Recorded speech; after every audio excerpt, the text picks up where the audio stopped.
The final drops. Kabul in a water crisis.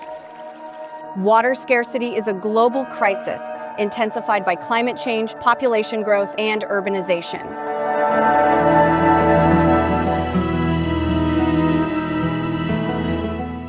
قسمی که شما می‌بینید امسال اینمی کشت ما به اثر بیابی مکمل از بین رفته است. Kabul, the capital of Afghanistan, depends on the glaciers of the Hindu Kush Mountains for its water supply, but climate change has disrupted this system.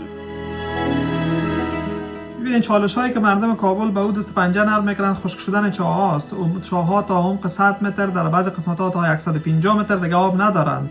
برای این دسترسی نداشتن آب به یک معضله بزرگ اجتماعی در کابل در حال تبدیل شدن است. مردم سرگردان پیدا کردن آب برای فامیلایش است. ببینید در بحث تانکرهای شخصی که مردم به مردم فعلا آب میرسانه، تا 33 مرتبه به مردم آب قیمت تمام میشه. این تانکرها ایجاد آلودگی هوا میکنن، آلودگی صوتی به وجود میارن، ازدحام ترافیکی به وجود میاد، زیربنا را در دراز مدت خراب میکنن.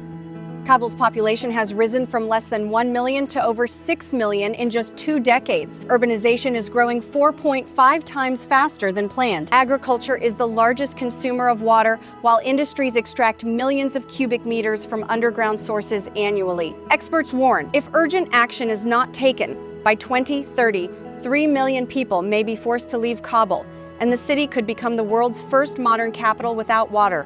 د کارتینو په علاقه کې د اوبو کمی ده. خلک د اوبو د کمی سره ډېر مخامخ دي.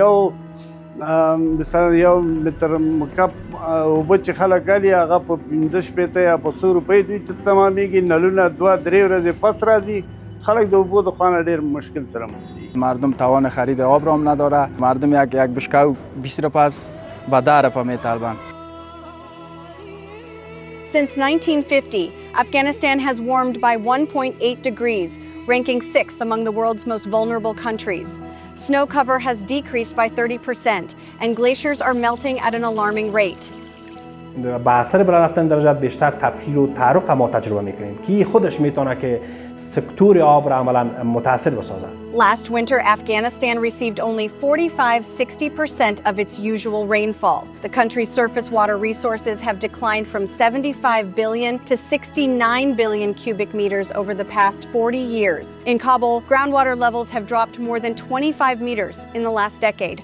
سابق که بود هر طرف سرسبزی بود، هر طرف که سیل میکردی خرام شادابی بود دور درخت دیگه. حالا نسبت از این که او سابق 2-3 متر میکندی یا 60-70 متر میکندی یا پایین رفته. تانکرهای عوض که هر طرف بیاوز مردم پشت خانه او میبره. افغانستان په اوس وخت کې د اقلیمي بدلون د جدي ګواښ سره مخامخ دی. د افغانستان په مختلفو ولایتو او ولسوالیو کې وچکالي له حده زیاته شوې. زموږ کرنیز ځمکې یا کرنیز حاصلات دا د نیمایي څخه هم لاندې راغلي.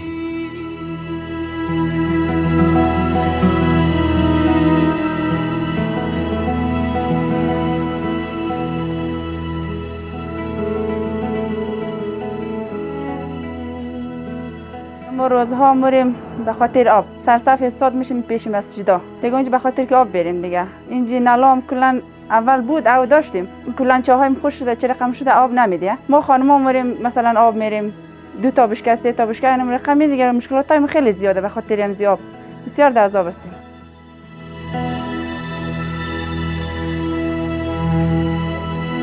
خب فعلا 2 راهکار در پیشروی داریم. یکی که باید منبع خارج از کابل و منبع آب تامین آب به مردم کابل جستجو کنیم و با بحث دوم مصرف در داخل کابل پایین بیاریم.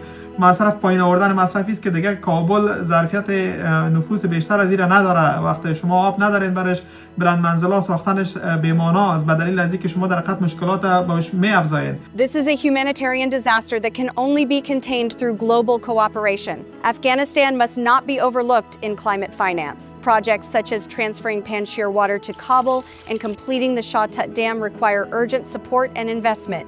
Now is the time to act. With scientific approaches, international, financial, and technical support, water management can be improved, resilient infrastructure can be built, and communities can be empowered. Water is the source of life. Without it, life is doomed to perish. But with determination and cooperation, this blessing can be preserved preserved for today and tomorrow.